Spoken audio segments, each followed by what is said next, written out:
Hi, this is Shweta and welcome to my channel. This is the third tutorial in Docker series, and this video is regarding what is Commander and how Docker can be run from the Commander. So let's understand what is Commander.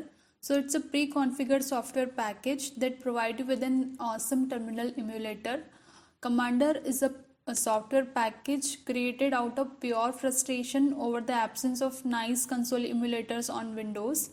It's considered as one of the best console emulator for Windows. It's easy to use, portable, and looks better than Windows command line.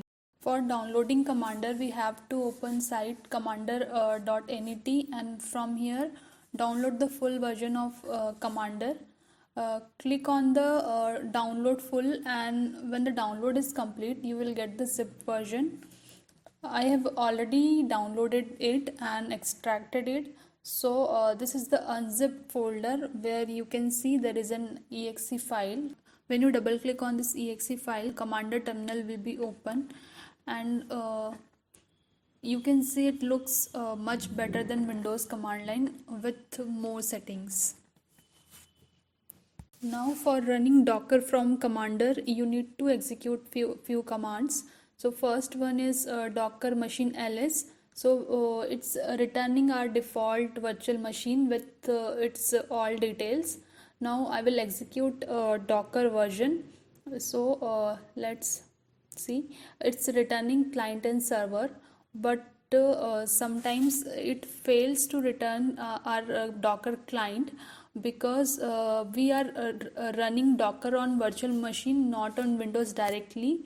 To fix this issue, first we will check the command by executing docker machine help, and we'll check the available commands. So it's a env display the commands to set up the environment for the Docker client. So now we will execute the same command, that is a docker machine env default. It will list out all the commands. For connecting to default Docker machine, you need to copy paste this last command, and now the environment for default Docker machine will be set, and you can execute any command of Docker in this Docker environment. And this is how we can run Docker from Commander.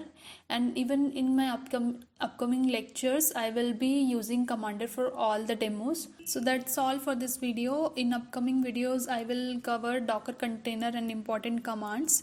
So if you find this video useful, please subscribe to my channel and press the bell icon to get notified for upcoming videos in this Docker series. Thank you.